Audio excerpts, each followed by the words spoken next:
تصور کیجئے آپ روزمرہ کی طرح اپنے کام میں مشغول ہیں، بازار سجے ہیں، گاڑیاں دوڑ رہی ہیں، لوگ باتیں کر رہے ہیں، تبھی اچانک آسمان سے ایک ایسی بھیانک اور تیز کڑکتی ہوئی آواز گونجتی ہے جسے سنتے ہی جو انسان جہاں کھڑا ہے وہیں بے دم ہو کر گر پڑتا ہے۔ یہ آواز ہے سورہ اسرافیل کی، جس کے پھونکے جاتے ہی یہ کروڑوں سال پرانی کائنات تاش کے پتوں کی طرح بکھر جائے گی۔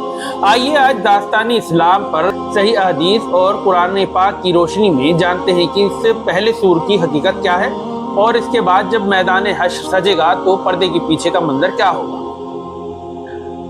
عزیز دوستو، اللہ پاک نے ایک بہت عظیم فرشتے حضرت اسرافیل علیہ السلام کو ایک سور یعنی کہ ایک ہورن جو سینگ کی طرح کا ہے دے کر مقرر کیا ہے۔ جامع ترمذی کی صحیح حدیث میں ہمارے نبی صلی اللہ علیہ وسلم نے فرمایا، میں کیسے چین سے بیٹھ سکتا ہوں جبکہ سور پھونکے جانے والے فرشتے نے سور کو اپنے منہ سے لگا لیا ہے، اپنی پیشانی جھکا لی ہے اور کان لگائے ہوئے کہ کب اللہ کا حکم ہو اور وہ سور پھونکے۔ جب اللہ کا حکم ہوگا حضرت اسرافیل پہلی مرتبہ سور پھونکیں گے۔ اسے نفقات الفضا کہا جاتا ہے۔ یہ آواز پہلے بہت ہلکی ہوگی، پھر دھیرے دھیرے اتنی تیز ہوتی جائے گی کہ پوری دنیا میں چیخ پکار مچ جائے گی۔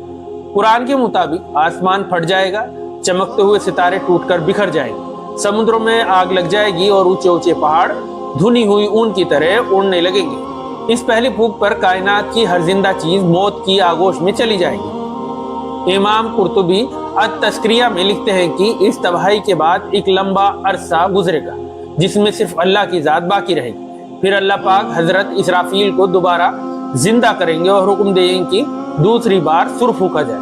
اسے نفقات البعث کہا جاتا ہے۔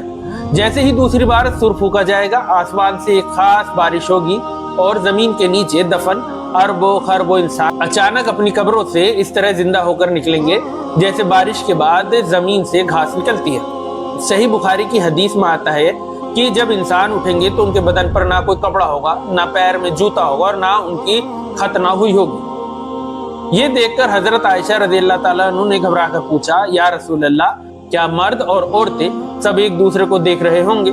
تو نبی کریم صلی اللہ علیہ وسلم نے فرمایا، اے عائشہ، وہ دن اتنا سخت ہوگا کہ کسی کو دوسرے کو دیکھنے کا ہوش ہی نہیں ہوگا۔ قبروں سے نکلنے کے بعد تمام انسانوں اور جنات کو ایک بہت بڑے میدان کی طرف ہانکا جائے گا جسے میدان حشر کہا جاتا ہے۔ صحیح مسلم کی حدیث کے مطابق یہ زمین آج جیسی نہیں ہوگی بلکہ ایک سفید چاندی کی طرح سمتل چادر کی ہوگی جس میں نہ کوئی پہاڑ ہوگا، نہ کوئی چھپاؤ اور نہ کسی کا گھر۔ اس میدان میں سختی کا یہ عالم ہوگا کہ آج جو سورج ہم سے کروڑوں میل دور ہے اس دن صرف 1 میل کی دوری پر آ جائے گا۔ اس کی گرمی اور تپش اتنی بھیانک ہوگی کہ انسان کا دماغ کھولنے لگے گا۔ ہر انسان اپنے گناہوں کے حساب سے اپنے ہی پسینے میں ڈوبا ہوگا۔ حدیث پاک میں آتا ہے کہ کوئی ٹخنوں تک، کوئی گھٹنوں تک، کوئی کمر تک، تو کوئی اپنے پسینے میں اس طرح ڈوبا ہوگا جیسے اس کے منہ پر لگام لگا دی گئی ہو۔ پیاس سے زبانیں باہر آ رہی ہوں گی لیکن وہاں پانی کا ایک قطرہ بھی میسر نہیں ہوگا۔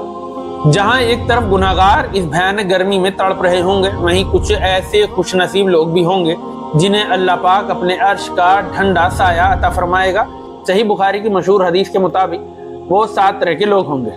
عادل حکمراں، وہ لیڈر یا افسر جس نے انصاف کیا، وہ نوجوان جس نے اپنی جوانی اللہ کی عبادت میں گزار دی، وہ شخص جس کا دل ہر وقت مسجد میں اٹکا رہتا تھا، وہ لوگ جو صرف اللہ کے لیے ایک دوسرے سے محبت کرتے تھے، وہ شخص جسے کسی خوبصورت اور اونچے خاندان کی عورت نے گمراہ کی دعوت دی لیکن اس نے کہہ دیا میں اللہ سے ڈرتا ہوں، وہ شخص جس نے اتنے چھپ کر صدقہ کیا کہ سیدھے ہاتھ سے دیا تو الٹے ہاتھ کو پتہ نہ چلا، وہ شخص جس نے تنہائی میں اللہ کو یاد کیا اور اس کی آنکھوں سے آنسو نکل آئے۔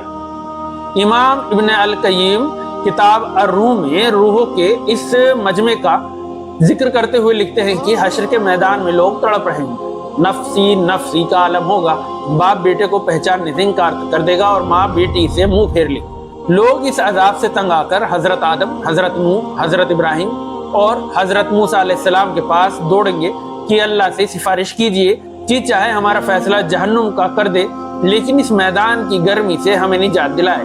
لیکن ہر نبی فرمائیں گے نفسی نفسی، آج میرا رب اتنے غصے میں ہے کہ اس سے پہلے کبھی نہیں ہوا۔ آخر میں سب تھک کر ہمارے نبی حضرت محمد صلی اللہ علیہ وسلم کے پاس آئیں گے۔ آپ صلی اللہ علیہ وسلم فرمائیں گے انا لہا، ہاں